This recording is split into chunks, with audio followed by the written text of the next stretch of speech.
Welcome into the Michigan State Hockey Hub as we're here for a series preview. We have our good friend Nathaniel Bott back. Nate and I got to hang out some Friday night and month, so Yeah. that was great after doing multiple podcasts together to finally kind of meet each other in person and check out the new arena and talk some pucks. So that was great. Nate, how are you doing? I'm doing well, Clay. Thanks for having me on, man. Yeah, absolutely. So before we get started in the weekend preview, which tough to even call it a weekend preview. Against UMass Lowell. It's a Thursday, Friday night game. I just wanted to quickly touch base. And those of you who have not seen, we do have a video up on the YouTube page and on Spotify recapping the Bowling Green series in depth videos of the goals and kind of my analysis and thoughts on those two games. So you can check that out. But Nate, what were kind of your main takeaways, kind of a 10,000-foot view of what you learned about the team through the first two games? Yeah, they play fast, and Yeah. there's an emphasis of putting pucks on net. I spoke with Eric Middendorf today, and he said the biggest thing he noticed in just his first weekend was how gassed Bowling Green was after a period and a half, 2 periods, and they could really jump on them. And you saw it in the first game. Uh, MSU gets a tying goal right away in the third. In the second game at Bowling Green, they get the tying goal in the second. The third period was pretty dominant for the Spartans. And offensively, this scheme is just going to be playing much faster.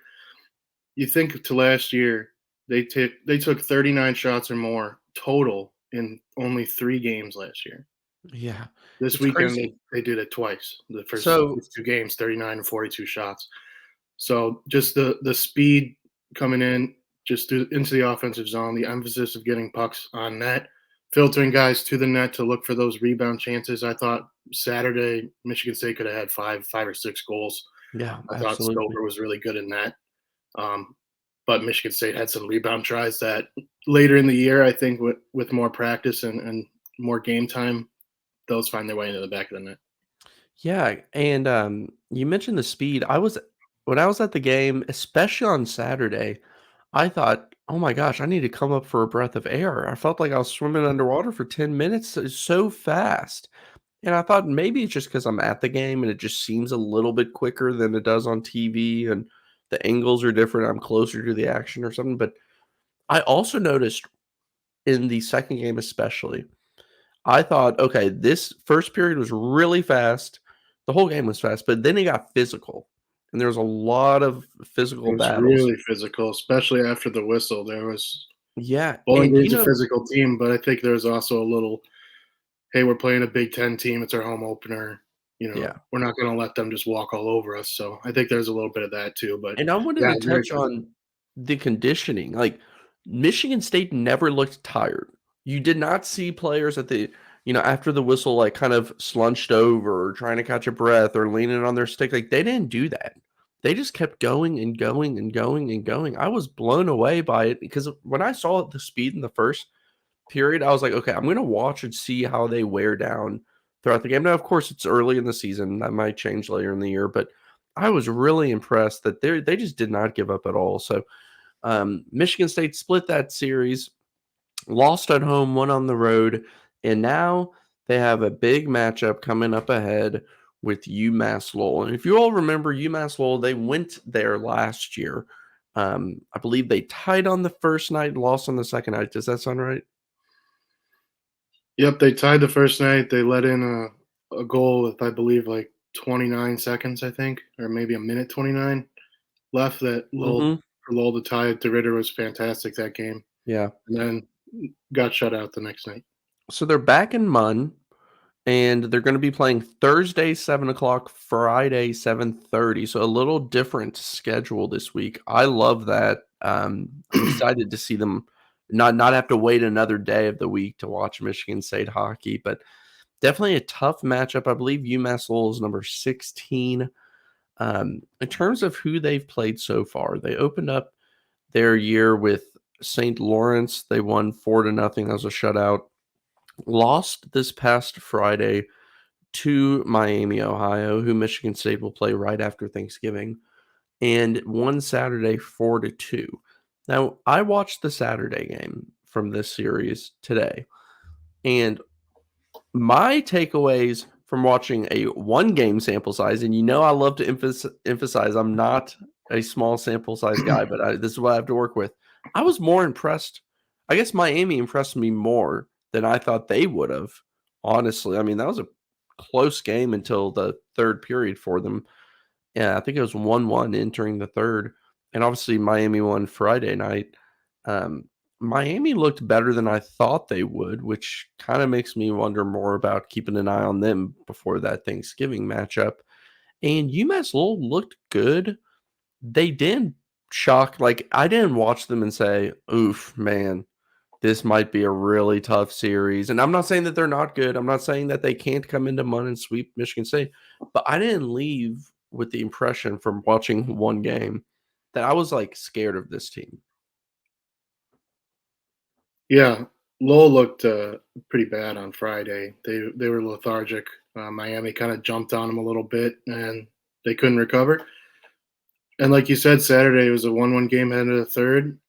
Lowell's goaltender made a couple of outrageous saves to keep it, one at 1.1 nothing. Then 1-1 game.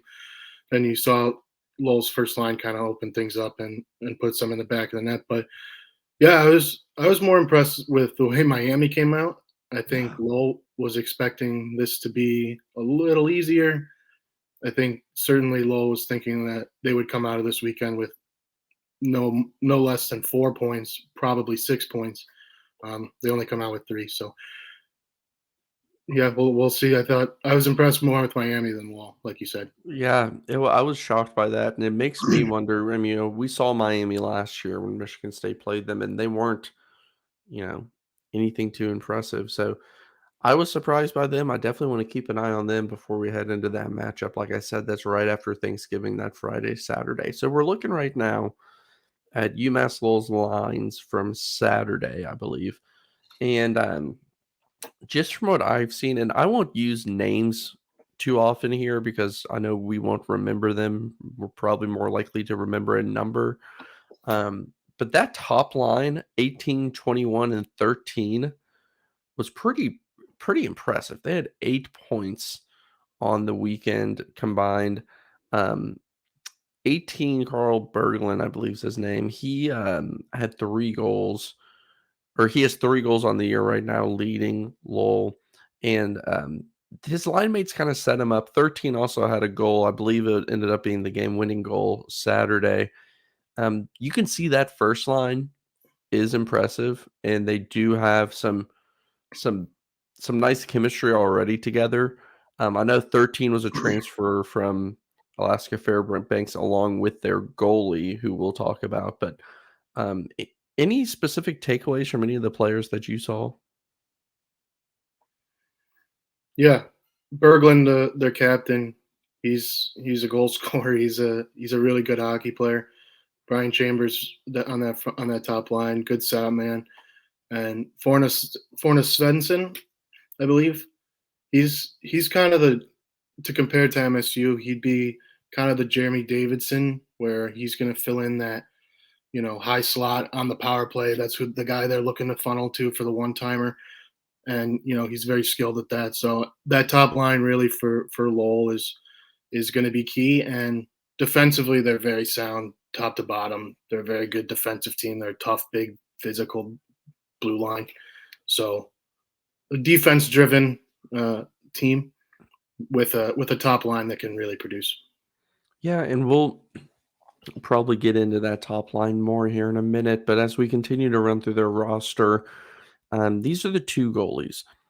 Gustavus Davis Griegels is kind of their main goalie. And if you're watching on YouTube, you'll see he transferred from Alaska Fairbanks. Um, those save percentages are freshmen through this year. So 900 or point 0.90, a 906, a 919, and then so far this year, only 2 games, 961. These 2-0 with a shutout, and um, against St. Lawrence, which was his shutout, he had 27 saves and then 22 saves against Miami. Their other goalie, Henry Welch, is a junior and 8.99 freshman year, 8.92 sophomore, 8.97 in his one start this year. If you're seeing on YouTube, you'll see that typo. He is not allowing 32 goals a game. That should be 3.2, I believe. And he had 26 saves versus Miami's. Now we touched on him a little bit, but Griegels looks to be a good goalie. Yeah, he certainly started out first two games. To start your season out with a shutout, albeit St. Lawrence isn't a world beater, but just to get that confidence in being his first season at Lowell, he comes in from Alaska Fairbanks. Yeah, he's been impressive to start the year. For this series, because it's a non-conference, I could see Lowell going with Griegels one night and Welsh one night. I think the way Griegels has been playing, especially this will be a road series against a Big Ten opponent, better than Miami, Ohio, better than St. Lawrence. We might see Griegels both nights. Certainly won't see Welsh both nights. Certainly see Griegels at least one of the two games. But so far he's been pretty good. Like I said, again, that second game against Miami, in particular, there was one 2-on-1 where he made a save and then a lunging rebound somehow got his pad to it and was able to make that save. So he's had a handful of those remarkable stops, but overall, he's a solid goaltender. Yeah, and I kind of had a similar takeaway when I was watching him play. He just, he's experienced. He's not going to get. I don't think I remember seeing him at all kind of get caught drastically out of position or anything. And like you've mentioned, there's a solid defensive team as well. So as we look into this matchup, how what has to happen for us to be here on Saturday saying Michigan State won or swept? What do the Spartans need to do? They need to follow the game plan of their first two games. Keep playing fast, keep putting pucks on net. We saw just on the previous graphic, Lowell's allowed 27, 24, and 20, 25 shots, I believe, or maybe 20, 29 shots in their three games. So the opponents haven't even hit 30 shots on goal yet this season. Michigan State, obviously, 39 and 42 their first two games, had over 35 in the exhibition, too. So just keep playing fast. It's going to be a tougher blue line than they've seen so far, but just keep getting shots on net. I think with time, some of those rebound chances will present themselves for some easy goals. And then, special teams is always a huge factor. They gave up 2 power play goals over this last weekend. Penalty kill has been one of the strongest points in the program the last 5 years. So I think cleaning that up a little bit, and then obviously capitalizing when you have the man advantage is always critical. Yeah, and UMass Lowell scored on a power play, I believe that was the game winner on Saturday in the beginning of the third period. But Mm-hmm. when I watched their power play, and I watched a little bit of Friday night, just kind of skimmed through it and caught some moments of that game as well. But I just wasn't like blown away. Like it wasn't like we were watching some of those Michigan or Minnesota power plays where it's like, oh my gosh, they're going to score today on the power play. Like I think Michigan State can do enough to keep it depends how many power plays are they going to get, right? We can't be giving them 5, 6 power plays or anything like that. But if we can hold it to 3, I like the chances that Michigan State has to kill off those penalties.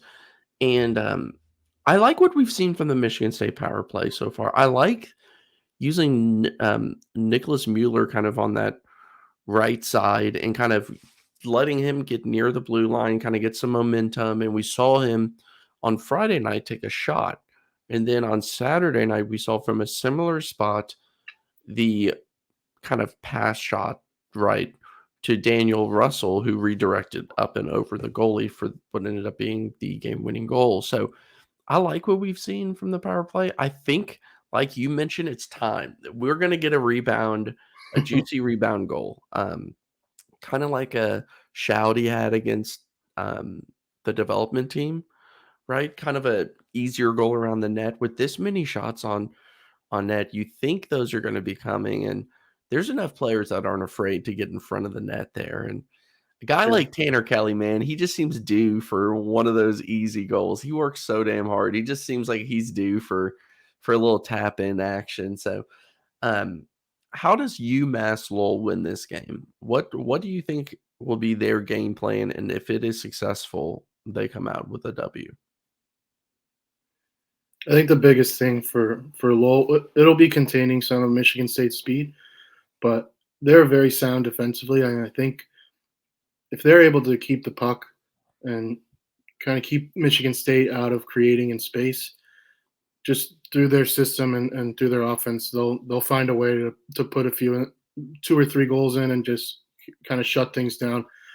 I think Lowell kind of compares a little bit to Notre Dame in that way, where not as skilled as Notre Dame is, but they only need 2 goals and they can feel confident in coming out with a win. And then obviously, if Griegels is able to play like he has in his first 2 games, that'll be a big impact for him.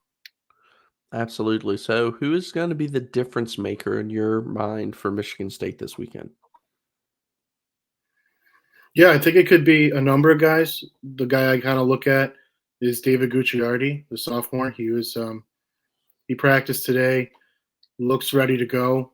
I would expect him to be in the lineup for both games. He's a really skilled defenseman, probably the most skilled defenseman on the roster. He'll likely fill in to one of the 2 power play units, running the point on it.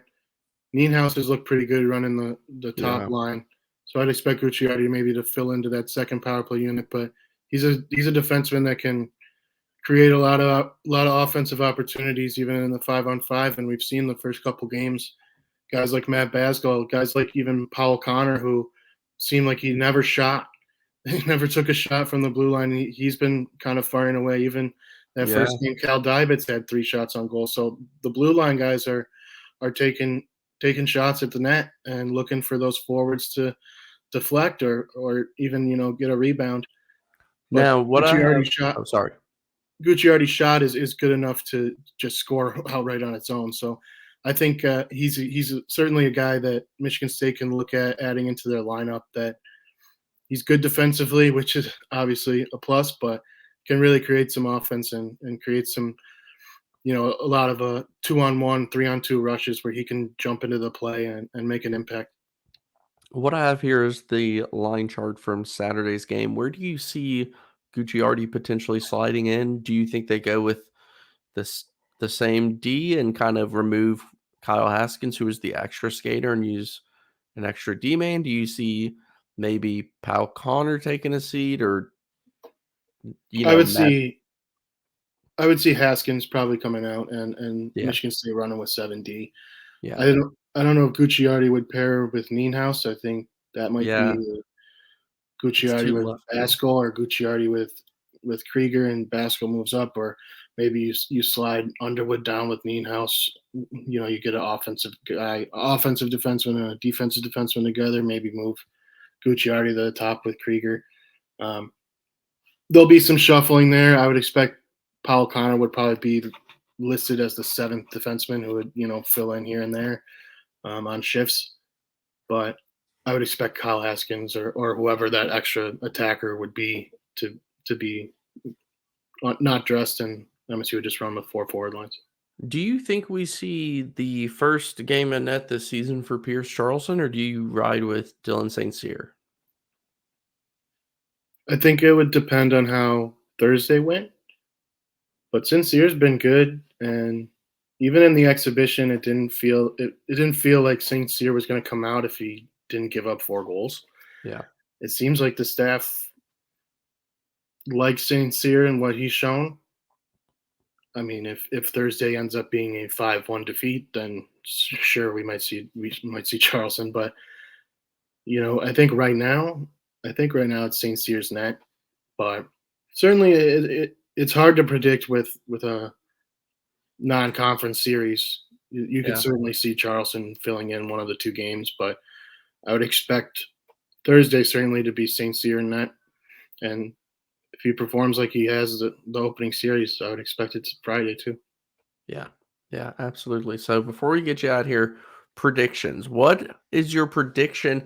You don't have to do the score, but it's fun if you'd like to do the score. You give your prediction for Friday, then I'll give mine for Friday, then you give yours for Saturday, I'll give mine for Saturday. I think Thursday's game will be Lowell. I'll say 3-2. Okay. So I think Thursday, that short week matters, Certainly. Short week does change a little bit of everything. With how physical that game was Saturday for Michigan State, I agree. I think UMass Lowell takes Thursday night. I'll go 2-4. Slightly different than you. And excuse me, Friday night, what do you have? Friday, I think we see a little bit of what we saw this past Saturday. Michigan State, after taking a loss, comes out. They're the faster team. They're more physical, and they come out with a series split. I'll say 4-2 on Friday night.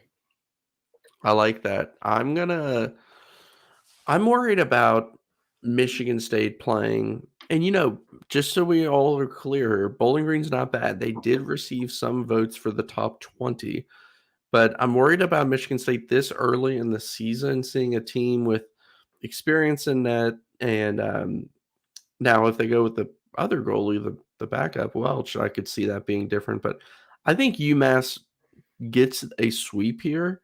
Um, UMass Lowell, I don't love that, but I think it's going to be really close both nights.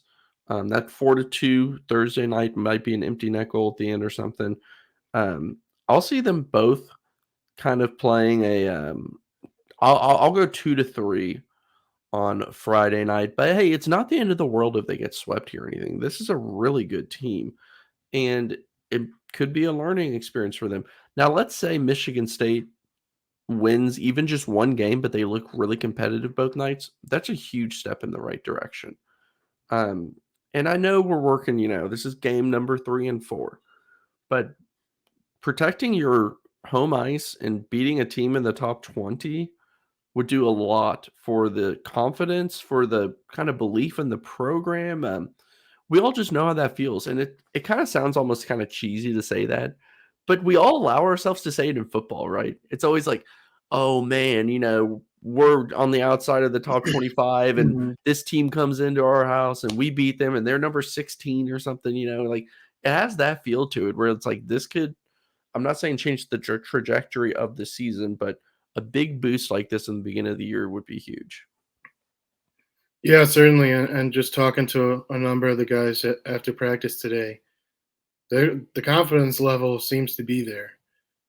They looked at what they did Saturday and really just outside of a deflection goal on the power play for Bowling Green, they really didn't do much of anything offensively. And Michigan State had seemingly chance after chance and put up 42 shots. And hey, it was Bowling Green's home opener, and they had I know there was a big like college hockey game day or something there. Yeah. So it's a low ceiling building. I'm sure that place you were there, so I'm sure It that place was was loud. And, Man, I and literally was sitting, and it's all bleachers, at least the section I yeah, was in. So, like, you're this close with the person next to you, and it's packed and low ceiling, and they turn off all the lights, and everyone has their phone lights, and that place was going nuts. yeah, And honestly, the whole time I was like, I can't take a video wearing Michigan State stuff of this, but I kind of want to capture a video of this. It was awesome. So shout out to Bowling Green. I was really impressed with it. The barn itself's not that nice. The players, they're like always like roping off sections so you can't walk because players are about to walk right where the concession stand is like kind of junk, but not the entire barn, just, getting in and out of the locker room. Like you have to rope off and you can't walk around the concourse so the players can walk by. But I'm really impressed with the entire fan base there. So hopefully we see some UMass Lowell fans at Munn. That would be kind of cool. I don't know why. I like seeing away fans. I think it's awesome. Like I love going to away games and cheering on my team when no one else is cheering when we score, like it's always fun mhm. to me. So really looking forward to this week or this Thursday, Friday matchup. Nate, thanks for joining me, especially on kind of short notice this week. Really appreciate it. Oh, before I get you out, the bingo. Here it is from last weekend. We did take your suggestion and do the entire weekend. We covered this on yesterday's podcast as well. MSU outshoots a opponent check. MSU kills penalty, free spot. Freshman scores a goal. The only thing missing for the bingo, MSU scores first. I have edited this to 35 shots on, or 30 shots on goal instead of 25. That number can be changing though. Who knows? We also almost had a bingo if a defenseman scores a goal. We missed that as well. So, hey, the bingo card is looking pretty promising so far. I might have to be making some edits. Yeah, not a bad bingo card for sure. Especially you would have hit maybe if Gucciardi was suiting up that week. So yeah, he would have hit, if let's just say he scores a goal, he would have hit here. David Gucciardi records a point, and then it would have been the Krieger twins that we were missing. So, I also am taking out TV crew shows Coach Nightingale. That's too much of a free spot. So, I don't know. I don't know if anyone cares at all about the bingo card, but I'm really invested in it for some reason. So we're going to talk about it, whether you like it or not. I'll just put it at the end of the episode in case people want to tune out. So, all right, Nate. Well, hey, man, I really appreciate it, and I hope you have a good week. yeah, Clay, man, appreciate it. Thanks for having me on as always.